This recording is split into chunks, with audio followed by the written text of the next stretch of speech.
नमस्कार, आप देख रहे हैं न्यूज 18 JKLH और मैं हूं आपके साथ नम्रता जैन। तो चलिए शुरुआत करते हैं लद्दाख टॉप न्यूज के साथ।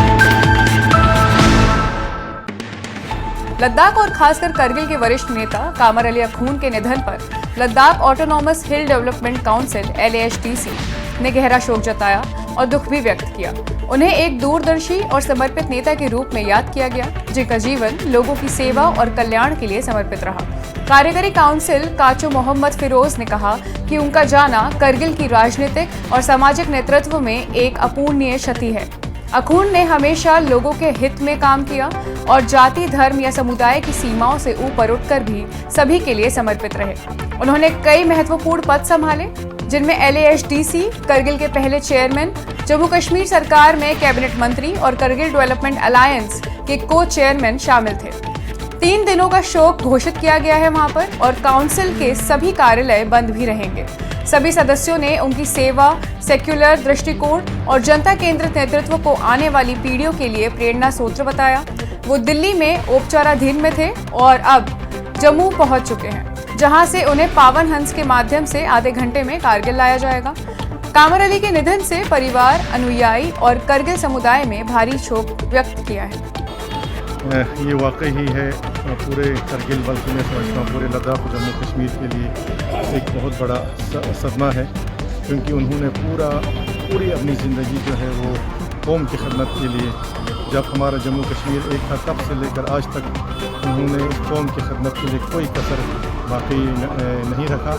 हम सब जानते हैं बहुत ही कम उम्र में वो सियासत के मैदान में आए और एक साफ और शफाफ और ईमानदारी का सियासत उन्होंने अपने पूरे ज़िंदगी में खेला है। तो आज इस गम की घड़ी में हम जो है उनके पूरे जो उनके ख़ानदान, ख़ासकर उनके बरदर अज़ीज़ डॉक्टर जाफ़र अख़ून साहब जो CC हैं, उनको भी हम ताज़ियत पेश करते हैं और हम अल्लाह से दुआगू हैं कि अल्लाह उनको जन्नत फिरदौस में जगह अता करे। लद्दाख और खासकर करगिल के वरिष्ठ नेता कामर अली अखून के निधन पर राष्ट्रीय सम्मेलन के नेता मोहम्मद हनीफा ने कहा कि करगिल ने सिर्फ एक वरिष्ठ राजनीतिक नेता नहीं खोया, बल्कि एक मार्गदर्शक और जनता के सच्चे सेवक को खो दिया।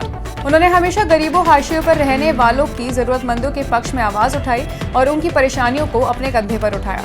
हनीफा ने याद किया कि अखून ने करगिल के विधायक, जम्मू कश्मीर सरकार के कैबिनेट मंत्री और LAHDC करगिल के पहले मुख्य कार्यकारी काउंसिलर के रूप में अपने पूरे जीवन में जनता की सेवा और करगिल और लद्दाख का विकास की योजना में योगदान दिया। उन्होंने उनकी ईमानदारी, सरलता और निडर नेतृत्व का भी प्रशंसा की और कहा कि उनका योगदान हमेशा करगिल और लद्दाख के लिए मार्गदर्शक रहेगा। उन्होंने अखून के परिवार, CEC डॉक्टर मोहम्मद जफर अखून और राष्ट्रीय सम्मेलन के सभी कार्यकर्ताओं के प्रति हार्दिक संवेदनाएं व्यक्त की और ईश्वर से उनके लिए धैर्य और कामर अली अखून के लिए जन्नत की कामना की। लद्दाख के उपराज्यपाल ने कामर अली अखून, पूर्व मंत्री के निधन पर गहरा दुख व्यक्त किया। उन्होंने कहा कि अखून की जनता के प्रति समर्पित सेवा और उनके योगदान को हमेशा सम्मान के साथ याद किया जाएगा। उपराज्यपाल ने उनके परिवार और अनुयायी के प्रति हार्दिक संवेदनाएं भी व्यक्त की। वहीं जम्मू कश्मीर नेशनल कॉन्फ्रेंस के अध्यक्ष डॉक्टर फारूक अब्दुल्ला और CM उमर अब्दुल्ला ने वरिष्ठ नेता और पूर्व मंत्री कामर अली अखून के निधन पर गहरा दुख व्यक्त किया। उन्होंने अखून को जनता के प्रति समर्पित और विनम्र नेता बताया और परिवार के प्रति हार्दिक संवेदनाएं भी व्यक्त की। दिवंगत आत्मा की शांति की भी उन्होंने कामना की है। वहीं जम्मू कश्मीर विधानसभा में आज स्पीकर ने कामर अली अखून को याद करते हुए कहा कि उनका योगदान मंत्री और नेता दोनों रूपों में अत्यंत महत्वपूर्ण था।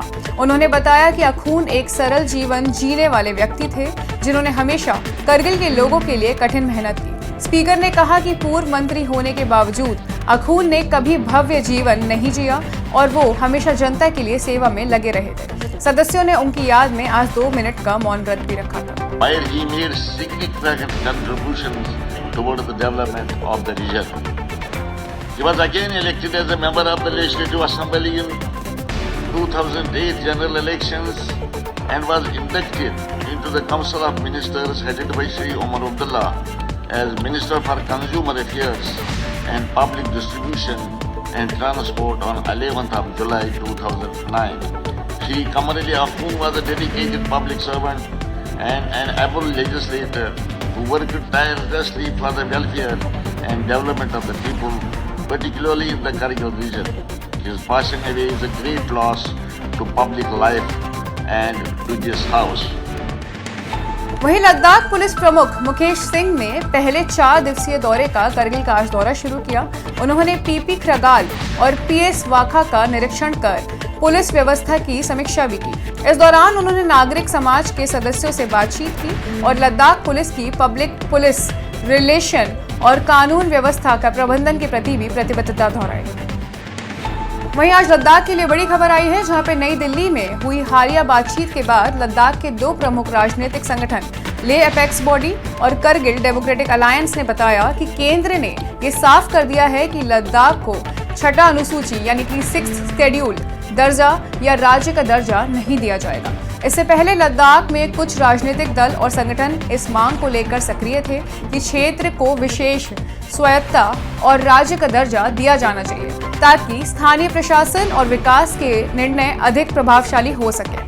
हालांकि केंद्र ने स्पष्ट किया कि इस मामले में कोई बदलाव नहीं किया जाएगा। प्रस्तावित संरचना के अनुसार लद्दाख ऑटोनॉमस हिल डेवलपमेंट काउंसिल के मुख्य कार्यकारी काउंसलर को मुख्यमंत्री का दर्जा दिया जाएगा, वहीं उप मुख्य कार्यकारी काउंसलर को मुख्यमंत्री का दर्जा भी दिया जाएगा।